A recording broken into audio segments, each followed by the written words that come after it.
Ce championnat donc, regroupe 12 pays d'Afrique.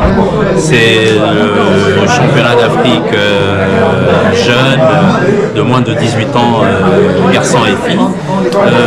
À travers ce championnat, nous allons essayer un peu de faire connaître le golf auprès de nos jeunes, auprès de lycéens, et grâce à justement à vous, les journalistes, pour avoir une couverture assez importante et faire connaître le golf auprès de nos jeunes. Est-ce que vous voudriez aussi connaître les défis auxquels vous avez dû faire face justement pour organiser ce championnat?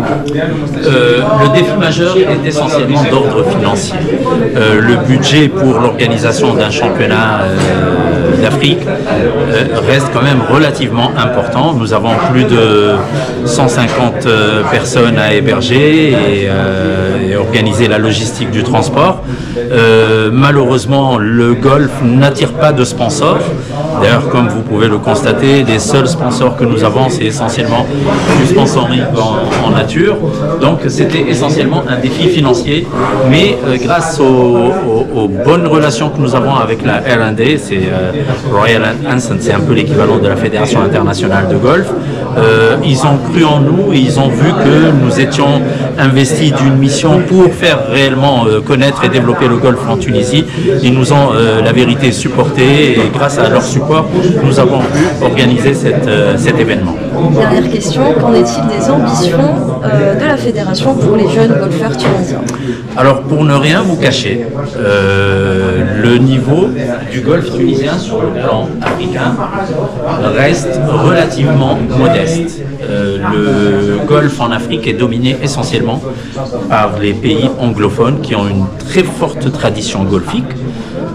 Et notamment l'Afrique du Sud tenant du titre, et je dirais même que l'Afrique du Sud a dû remporter 95% des championnats d'Afrique qui ont été organisés depuis le début.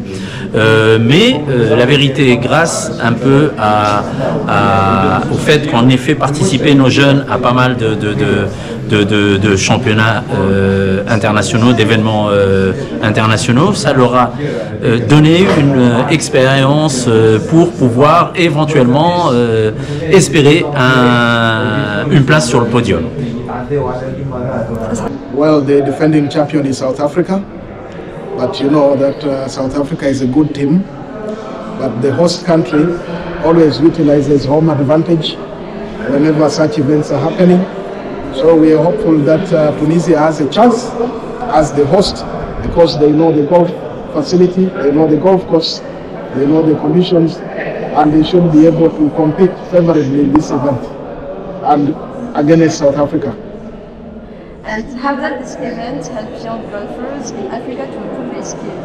Events like this championship? Events like this championship help young girls and boys to improve their game of golf in Africa. One, because it makes them compete to qualify for their countries to be able to participate in this event. This is the highest level of amateur junior golf in Africa, and every golfer who plays golf, it's his dream to improve his game so that he can qualify on merit to represent his. We have 12 countries participating in this event, and we appeal to Tunisian government to also invest in the game of golf, not only football, because the game of golf attracts tourists to a country, and once golf is fully supported, once the federation is supported, they can host more international events like this, and tourists can come to Tunisia. Effectivement, c'est un tournoi qui est très important pour nos jeunes garçons et jeunes filles.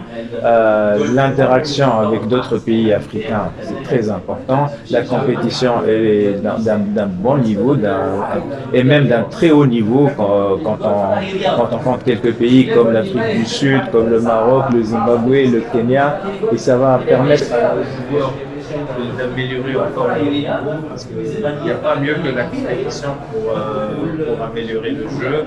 Et nos chances sur ce championnat d'Afrique, moi je voudrais tabler sur les 5 premières places, plutôt 5e que premier, mais parce que la première place elle est pratiquement garantie pour l'Afrique du Sud. Il nous faut encore énormément de temps, le reste de l'Afrique, pour arriver au niveau de l'Afrique du Sud. Donc j'espère que ça va être un très bon tournoi pour les enfants. Pour l'organisation de ce championnat, je voudrais parler des défis, des facilités, mais bien entendu, les défis, c'est bon. Il y a le défi sportif d'abord. Bon, là, on les a bien préparés. Ils ont participé à plusieurs stages, nos joueurs. Ils ont l'avantage du parcours du terrain. Ils ont fait un stage ici d'au moins une semaine, donc ils ont cet avantage-là. J'espère que cet avantage va nous aider à bien nous classer pendant ce tournoi.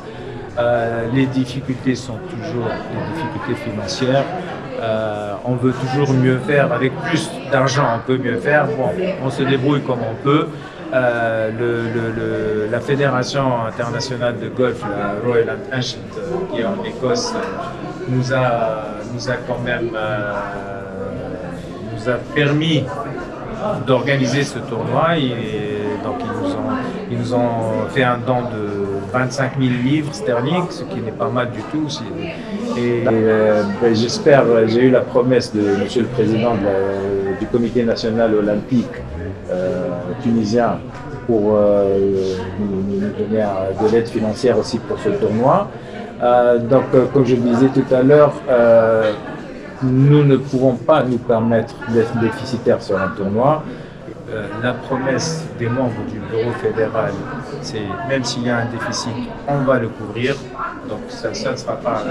Mais les difficultés sont toujours financières. Techniquement, on se débrouille. Sur le plan organisationnel, on se débrouille.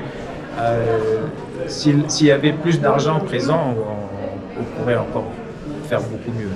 Alors pour ce qui est de l'organisation de cet événement par la fédération, je voudrais connaître vos objectifs sur le court terme et le long terme. Notre objectif sur le court terme, sur le plan résultat ou sur le plan résultat, sur le plan sportif, notre objectif c'est de toujours nous placer sur le podium, sur tous les tournois où nous participons. J'espère qu'on pourra le faire ici grâce à l'avantage du terrain et puis la météo. Vous savez, le vent ici sur ce parcours du résidence, on est habitué. Les joueurs sont habitués à jouer avec le vent, ce qui des fois reste quelque chose de très important sur le golf. Ça peut gêner les autres qui ont l'habitude de jouer sous une météo plus clémente. Le moyen terme et le long terme, c'est de former des joueurs en collaboration avec les associations de golf en Tunisie. Donc former des jeunes qui, quand ils grandiront, seront des champions, j'espère. J'espère qu'on va pouvoir envoyer quelques joueurs aux États. Ça a toujours été mon objectif.